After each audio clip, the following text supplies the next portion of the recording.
안녕하세요. 동아일보 김정훈 기자인데요. 혹시 아버지께서 재단 위조한 인장을 가지고서 혹시 다른 쪽이랑 계약을 한 게 혹시 파악이 되신 게 있는지, 혹시 파악이 되신 게 없고 추후 그런 사안이 또 생기면 또 형사적인 어떤 절차를 밟으실 계획이 있는지 좀 여쭈고 싶습니다. 그거는 저는 아직까지는 모르겠고요. 아는 바도 없어서. 근데 그런 과정이 있으면 또 그런 결과가 나오겠죠. 근데 현재는 제가 아는 바가 없고 알 수가 없어서 답변을 못 드리겠습니다. 예, 아주 이제 공병 기자입니다. 당연히 말씀이 좀 어려우시겠지만, 그간 아버지로 인해서 좀 많이 힘드셨다고 하는데, 그간 좀 변제해 주신 그 채무 금액이 대략 어느 정도인지 말씀해 주실 수 있을지 궁금합니다. 근데 그 금액까지는 굉장히 어려울 것 같아요. 근데 적지 않은 금액이기도 하고, 꽤 오랜 시간 동안 걸쳐서 제가 변제해 드린 부분이 많기 때문에 그 부분에 있어서는 뭐 그렇게까지 제가 정확히 디테일하게 말씀드리면 더 힘들겠죠. 네. 네, YTN 이경재인데요.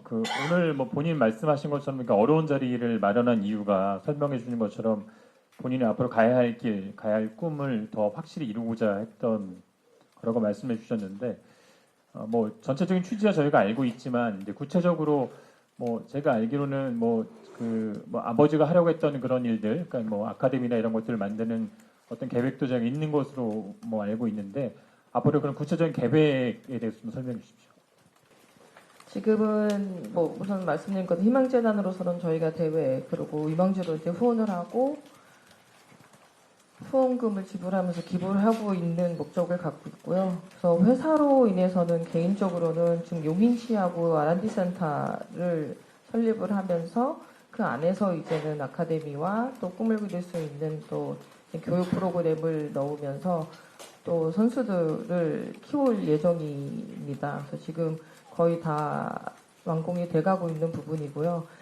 우선은 저는 제가 이제 선수 생활을 하면서 아시는 것처럼 세리키즈라고 이제 후배들이 굉장히 또 많이 또 대한민국을 또 이어주고 있고 또 그 선수들이 또 다른 후배들의 꿈이 돼가고 있고 저 또한 그런 후배들을 보면서 저는 제 꿈이 어느 누군가의 꿈이 될 거라는 거는 한 번도 저 스스로도 생각해 본 적이 없었던 것 같아요.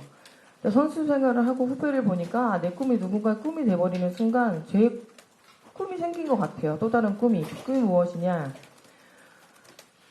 누군가는 그 꿈을 이루고자 열심히 달려가고 그 꿈을 이루고자 누군가는 노력을 할 것이고 그 꿈을 이루고자 꿈을 꿀 것이잖아요. 그 꿈을 이룰 수 있게끔 도와줄 수 있는 그런 사람으로 살아가는 것도 나의 또 다른 꿈이 될 수 있겠구나라고 생각을 해서 제가 은퇴를 하고 회사를 설립을 해서 지금 하나하나 만들어 온 과정이고 그걸로 인해서 지금 현재 유망주들을 위해서 제가 조금이나마 도움이 될 수 있는 사람으로 살아가기 위해서 노력하고 있습니다. 그래서 그런 후배들 그리고 대한민국으로 이끌어갈 인재들을 위해서 골프뿐만 아니고 어느 스포츠 선수들 모든 종목의 선수들이 조금이나마 더 나은 환경 속에서 훈련을 하고 프로그램을 받아가면서 실력을 향상시키고 대한민국을 빛낼 수 있는 그런 선수가 나올 수 있도록 꿈과 희망을 심어주기 위해서 할 수 있도록 열심히 도와줄 수 있는 사람으로 살아갈 수 있도록 항상 저한테도 꿈과 희망을 많이 주셨으면 감사하겠습니다. 앞으로 그렇게 살아갈 것이고 앞으로 살아가려고 노력할 것이고 오늘 이후부터는 그 마음이 더 굳건해질 것 같습니다. 시간 관계상 질문 3개만 더 받고 끝내도록 하겠습니다. 네, MBN 신영빈입니다. 사실 좀 말씀하시기 힘드신 부분일 수도 있겠지만, 지금 아까 말씀하셨을 때 아버지와는 이제 따로 지금 소통이 이루어지지 않고 있다고 말씀하셨는데, 그럼 혹시 다른 가족분들과는 이 건이나 뭐 아니면 다른 아버지 채무 문제 관련해서 조금 이야기를 하시거나 의견을 나누신 게 있는지, 가족분들 반응은 어떠셨는지 좀 궁금합니다.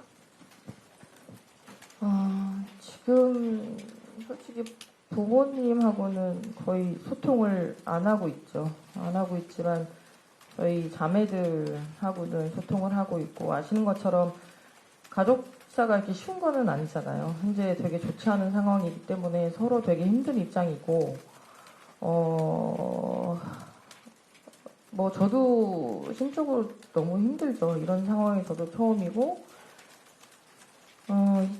있어서는 안 될 부분이기도 하죠. 어느 누구한테도. 근데 참 살다 보니까 이런 것도 참 있는 것 같아요. 이 가족도 가족이지만 살면서 어느 누구도 고민 걱정 없는 것처럼 무게만 다를 뿐 삶의 무게가 다 다른 것 뿐이지만 이런 고민 걱정이 없을 수는 없겠구나. 뭐 저 또한 마찬가지로 같은 사람이고 같은 인간이구나. 아닌 것처럼 하려고 했던 거는 아니었던 것 같아요. 저도 똑같이 살고는 있었고 노력을 할 만 살았었지만 가족이어서라는 게 더 컸던 것 같아요. 그래서 이런 힘든 결정을 했던 것도 오랜 시간을 걸쳤던 것도 그런 이유가 아니었나 싶은데 뭐 그냥 지금 심정은 굉장히 심란하죠. 혼란스럽고 심란하고 근데 뭐 해야 될 건 해야 되는 거니까. 그래서 아직까지는 아마 저희 가족한테도 시간이 많이 필요할 것 같고 특히 저한테도 더 많은 시간이 필요하겠지만 이 또한 또 잘 정리하고 해결해 나가야겠죠.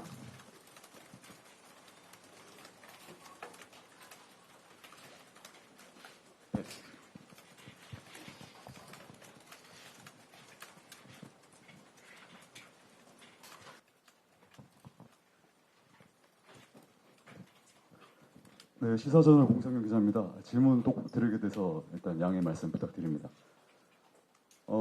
변호사님께서 이 강제 경매권 관련해서 상대방이 개입됐기 때문에 질문을 안 받겠다라고 하셨는데 예.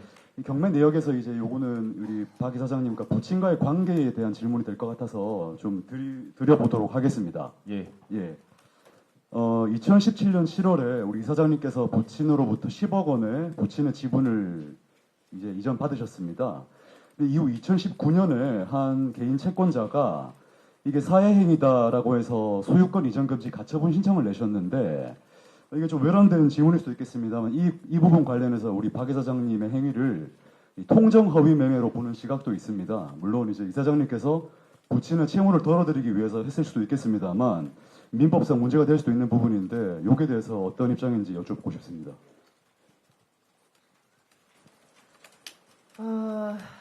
이 경매 사건에 대해서는 저도 전혀 몰랐던 상황이고 언론에서 난 것처럼 저와 아빠가 반반 지분을 갖고 있었던 상황이에요. 대전 집이.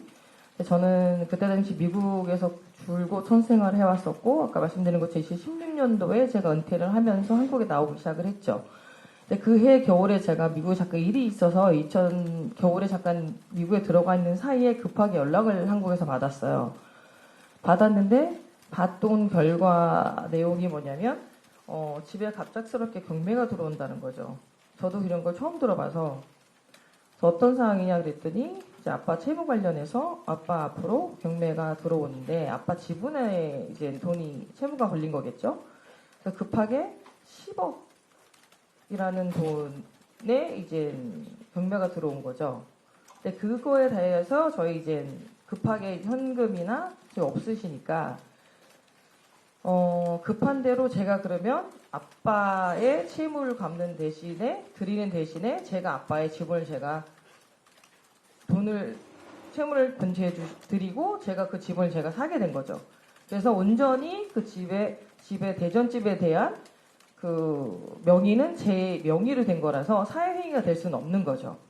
저한테 뭐 증여를 하신 게 아니고 온전하게 법적으로 절차를 다 밟아서 채무 관계를 정리해드리고 제가 아빠의 갖고 있는 지분을 제가 다 사서 제 명의로 옮긴 거예요. 그러고 나서 이제 와서 봤더니 아까 말씀드린 것처럼 굉장히 복잡했어요. 집에 채무 관계가 복잡하다 보니까 저희 언니랑 동생, 그러니까 제가 성공하기까지에는 가족의 희생이 없어서는 안 되잖아요.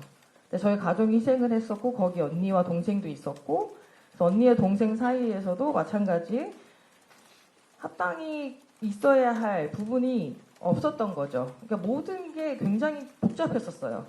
그래서 제가 아마 방송에서 보신 것처럼 은퇴도 했고 저도 이제는 자리를 잡아야 하고 해서 제가 제 명의로 된 땅에 건물을 져서 저희 자매가 살려고 진 걸 방송에 보셨을 거예요. 그 건물을 짓고 저희가 이사감과 동시에 또 다른 소송이 들어왔어요. 아빠 앞으로. 아버지 앞으로 또 소송이 들어왔고 채무 관련해서 또 소송이 들어와서 또 그런 문제가 생겨서 또 해결을 해드렸어요. 그랬는데 또 얼마 안 있다가 해결한과 동시에 또 다른 소송이 들어오기 시작하는 거예요. 그러니까 이게 한 번이 두 번, 두 번 이런 식으로 계속 일부러 기다리듯이 계속 이런 식으로 들어오다 보니까 이제 제가 할 수 있는 범위는 넘어섰다고 생각을 했었고 지금 이게 지금 소송 중이긴 하지만 법적으로는 저하고는 전혀 상관이 없는 문제이기 때문에 아빠 채무에 걸린 문제이기 때문에 제가 더 이상 이거 관련해서는 책임질 의무가 이젠 없다고 생각을 하고 오늘 이후부터는 더 이상 제가 어떤 관여하고 싶지 않은 상황이어서 오늘도 한 번 더 확실히 하고자 이 자리에 한 번 더 말씀드리고자 한 거죠. 다음 질문 받겠습니다.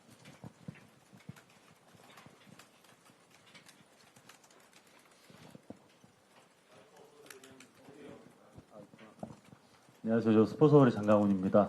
여기 나오시기까지 굉장한 용기가 필요하셨을 거라고 생각이 됩니다. 근데 한편으로는 또 이런 상황을 겪은 이른바 스타들이 뭐 한두 명이 아닌 걸로 저는 알고 있는데 그분들도 용기를 낼까 말까 고민을 하고 있거든요. 그러니까 그런 분들 뭐 스타가 아니더라도 그냥 일반 사회에서도 이런 비슷한 일을 겪는 사람들이 있는데 이 사람들이 용기를 낼 수 있도록 뭐 한마디 해주실 수 있다면. 우선 저는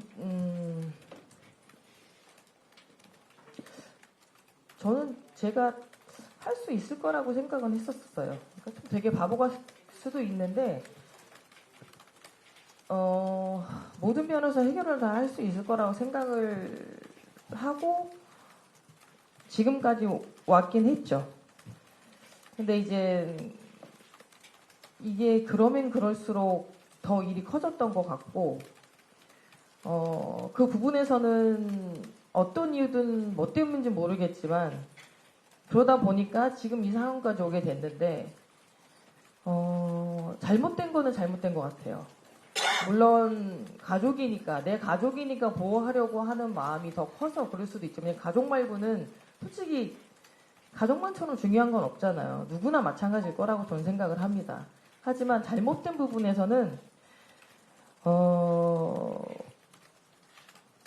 그렇게 오래 걸려서 생각할 부분은 아닌 것 같아요. 저는 제가 옳다고 생각을 했고 그게 가능하다고 생각을 했고 할 수 있을 거라 생각을 했는데 그게 저만의 착각이었던 것 같고 그 착각이 지금의 화를 더 부른 것 같아서 근데 이게 저한테도 살면서 인생에서 가장 큰 교훈인 것 같아요. 아직까지 살아갈 날이 더 많이 남았지만 앞으로 해야 할 일이 더 많이 남은 사람으로서 또 다른 큰 교훈을 얻고 살아가는 것 같고 살다 보니까 굉장히 많은 경험을 얻는데 경험 속에서 얻는 것도 굉장히 많은 것 같은데 인생에서 두 번째 가장 큰 경험을 얻는 것 같아서 앞으로는 좀 더 신중하게 더 크게 넓게 보고 살아가는 것을 더 배울 수 있고 아직까지 많이 부족한 사람이라는 거 다시 한 번 더 느끼게 됐고 더 열심히 더 살아가는 사람으로서 살아가도록 노력하겠습니다. 네. 질문 더, 네, 뒤에 마지막으로 한 분 질문 받겠습니다.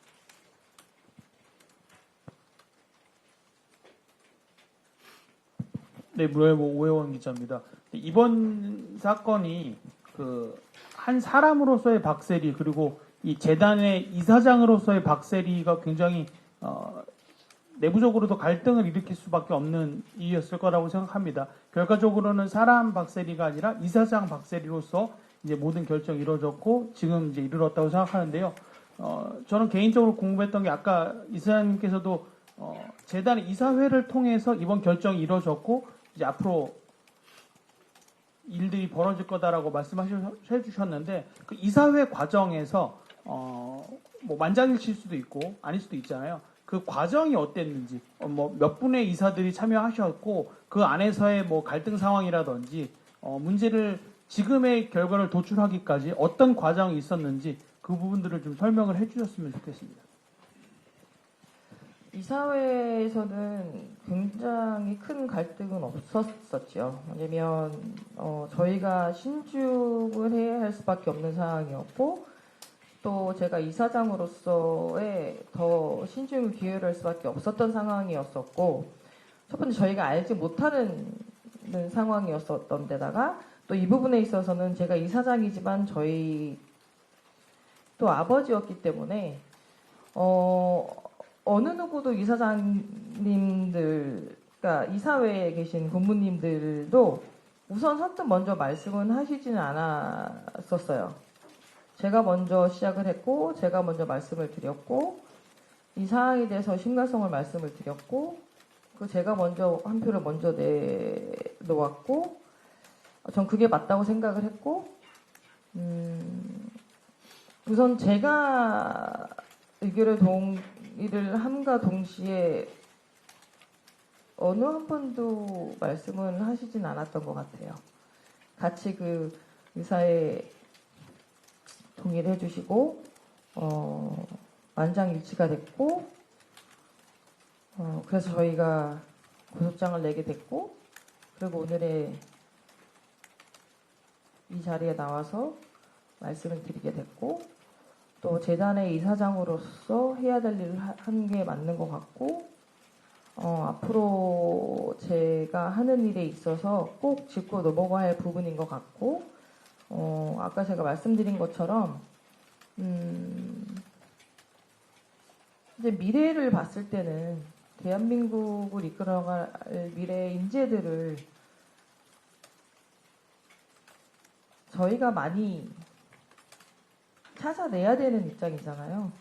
그러기 위해선 저희가 더욱더 열심히 부지런히 일을 해야 된다는 얘기인데 이런 사소한 개인적인 문제로 인해서 헛된 시간을 낭비하는 거는 저는 아니라고 생각을 합니다. 저는 그렇게 배워왔고 그렇게 자랐고 그렇게 성장을 해서 지금 이 자리에 왔고 앞으로도 그렇게 해서 성장을 시킬 것이고 그래서 앞으로도 마찬가지로 어떤 사항이 있어서 잘못된 부분이 있으면 정확히 짚고 넘어갈 것이고 앞으로 더 굳건하게 잘 만들어갈 것을 약속드릴 수 있을 것 같아요. 질문 마지막으로 한 분만 받겠습니다.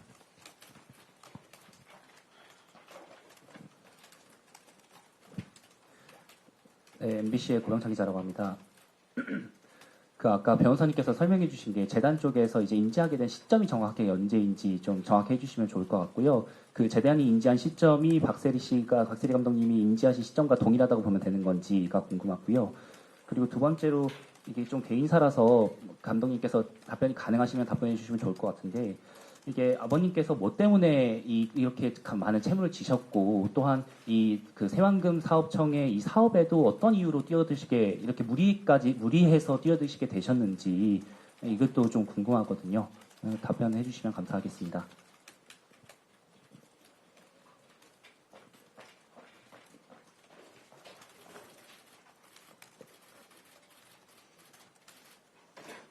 질문 처음에 시점은 저한테 질문을 해주시는 거.